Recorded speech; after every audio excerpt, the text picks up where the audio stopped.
ఈ వీడియోలో వచ్చేసి ఇలాంటి సాటిన్ క్లాత్ కానీ సిల్క్ బ్లౌజెస్ కానీ మనకి వచ్చినప్పుడు మనకి జారిపోయే క్లాత్ అనమాట, ఫాలింగ్ క్లాత్లు మనం ఈజీగా ఎలా స్టిచ్ చేసుకోవాలనేది చూపిస్తున్నాను. అంటే మనం స్టిచ్చింగ్ చేసుకునేటప్పుడు ముడతలు వస్తాయి కదా, క్లాత్ గుజు. సో అలా కాకుండా ఎలాగ స్టిచ్చింగ్ చేసుకోవాలనేది చూపిస్తున్నాను. ఫ్యాబ్రిక్ గ్లూ పెట్టే కూడా స్టిచ్ చేస్తారు, కాకపోతే నేను గమ్ టేప్తో చూపిస్తున్నాను చూడండి. నార్మల్గా మనకి ఇలాంటి సిల్క్ ఫ్యాబ్రిక్స్ వచ్చినప్పుడు మనము జారిపోతుంది కదా అండి, స్టిచ్చింగ్ ఎంత చేసినా లూజ్ వచ్చేస్తుంది ఫ్యాబ్రిక్.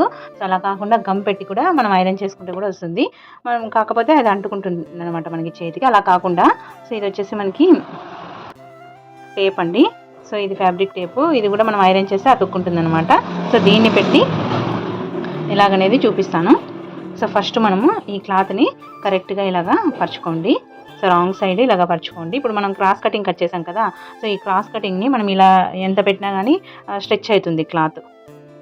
ఎంత ఇలా అన్నా మనకి క్రాస్గా వస్తుంది కదా, అలా కాకుండా మీరు కూడా దీన్ని కూడా మనం ఇలాగ క్రాస్గా అన్నామనుకో, క్రాస్గా రెండు చేతులతో ఇలా క్రాస్గా అనాలి మనం ఈ ఫ్యాబ్రిక్ని. క్రాస్గా అంటే అప్పుడు మనకి ఎక్కడ సాగకుండా క్లాత్ మనం కట్ చేసిందే కరెక్ట్గా వస్తుంది.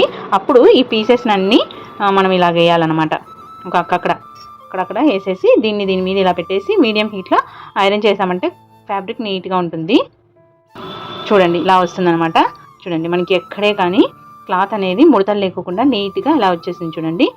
సో ఇలా ఉందన్నమాట. ఇది వచ్చేసి మీషోలో ఉంది, దీని లింక్ వచ్చేసి మీకు కింద ట్యాగ్ చేస్తాను, డిస్క్రిప్షన్లో లింక్ ఇస్తాను, ఎవరికైనా ఇంట్రెస్ట్ ఉంటే తీసుకోండి, ఓకేనా.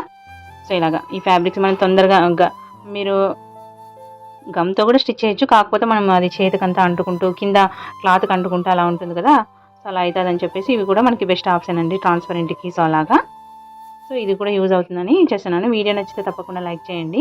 సో ఇప్పుడు నేను అంతా వేసిన తర్వాత చూపిస్తాను చూడండి. మనకి రెండు వైపులా గమ్ ఉంటుంది కాబట్టి ఇది అతుక్కుపోతుంది అనమాట క్లాత్కి ఐరన్ చేస్తే. చూడండి ఇది ఇలా అంటే మనకి క్లాత్ సాగుతుంది, అదే ఇలా క్రాస్ అన్నాం అనుకోండి చేతులతో, మనకి ఇలా క్రాస్గా ఇలా కనాలి. చేతితో ఇలా క్రాస్గా ఇలా అంటే మనకి క్లాత్ అనేది సాగకుండా నీట్గా వచ్చేస్తుంది అనమాట. ఇప్పుడు ఈ పీసెస్ అన్నీ మనము ఊరికి చేతితో ఇలా తీసామంటే వచ్చేస్తాయండి. ఇలాగ క్లాత్కి మొత్తం ఎంత లెంత్ కావాలో అంత చిన్న చిన్న పీసెస్ కానీ పెద్దగా కానీ ఇలాగ చేత్తో అన్నా కానీ మనకి కట్ చేయాల్సిన అవసరం లేదు. అంటే మనకి లైనింగ్ ఇక్కడ మనం లైనింగ్ ఇలా వేసామంటే ఇది ఈ గమ్ముది అనేది టేపు లోపలే ఉండేటట్టు చూసుకోండి. మరి బయట వరకు వేసినారనుకోండి ఇది అంటుకుంటుంది అనమాట. లోపలికే ఉండేటట్టు ఇలాగ అన్ని పీసెస్ వేసేసి ఐరన్ చేయాలన్నమాట, ఓకేనా. సో ఇక్కడ వరకు బయట వరకు రానికోకుండా లోపలికే ఉండేటట్టు కొద్దిగా తక్కువైనా వేసుకోండి, ఓకేనా. సో ఇలాగ వేసుకోవాలి. సేమ్ ఇలాగే మనకు కట్ వర్క్ శారీస్ వస్తాయి కదా ట్రాన్స్పరెంట్వి, సో దానికి కూడా స్టిచ్చింగ్ చేయకుండా ఇలాగే మనం గమ్ పెట్టి అటాచ్ చేసుకోవచ్చు అనమాట. ఇలాగ ఎక్కువ హెవీ హీట్ కూడా పెట్టుకోవద్దండి, మళ్ళీ ఫ్యాబ్రిక్ కాలిపోతుంది. సో నార్మల్ హీట్ పెట్టుకుని ఇలా ఐరన్ చేసేసేయండి. చూడండి మనకు ఇంకా గమ్ అతుక్కుంటుంది.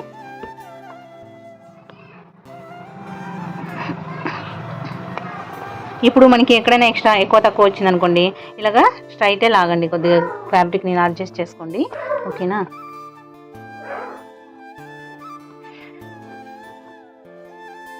సో ఇప్పుడు చూద్దాం. చూడండి మనకి క్లాత్ ఎక్కడే కానీ ముడతలు లేకుండా నీట్గా చూడండి ఎంత బాగా ఎంత సాఫ్ట్గా వచ్చింది కదా. సో ఇలాగా ఫుల్ ట్రాన్స్పరెంట్ సిల్క్ క్లాత్లు ఉంటాయి కదా, మనం గమ్ పెట్టడానికి కూడా అది క్లాత్ అనేది చాలా జరిగిపోతూ ఉంటుంది.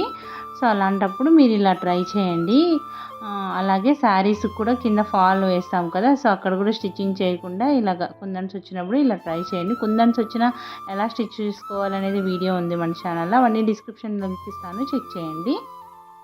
సైడ్ కూడా అంటే అండి మనకి లైనింగ్కి కరిపియండి ఇలాగ. సో లైనింగ్కి ఇలా వేయండి, మనకి బాగా ఇలాగ అతుక్కుంటుంది అనమాట ఈ ఫ్యాబ్రిక్ అన్నా.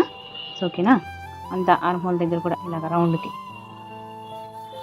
సో ఇలా కరిపించేసేయండి. ఇలాగా ఎక్స్ట్రా ఉండేది ఇలా తీసేసేయండి, తీసేసి మధ్యలో ఎక్కడైనా వేసేయండి. ఇలా వేసేసి మనకేం పడిపోదు అంతగా.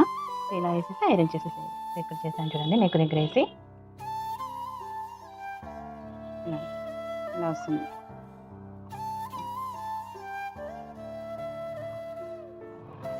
ఇలాగ లైనింగ్కి ఇలాగా అయిపోయిన తర్వాత లైనింగ్కి ఇలాగా తీసేసి గమ్ పెడతాం కదా సేమ్ ఆ టైపే.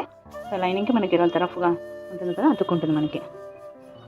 ఎంత కావాలో అంత ఇలాగా ఆర్మ్ హోల్ దగ్గర కూడా ఇలా వేసేసి పీసెస్ నేను ఒక చేత్తోనే తీస్తున్నాను. ఇలా వేసేసి ఇలా వేసేయండి, పడిపోదు మనకి ఏమంతగంత ఈజీగా.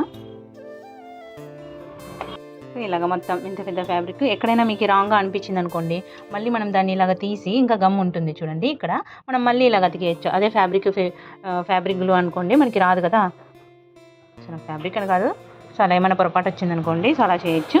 ఓకేనా. సో దీనికి చూడండి పైపింగ్ వేసాను, ఇన్విజిబుల్ వేయలేవండి దీనికి. ఒకవేళ వేయాలంటే క్యాన్వాస్ సపరేట్ నెక్ తీసుకొని స్టిచ్ చేసుకోవాలి.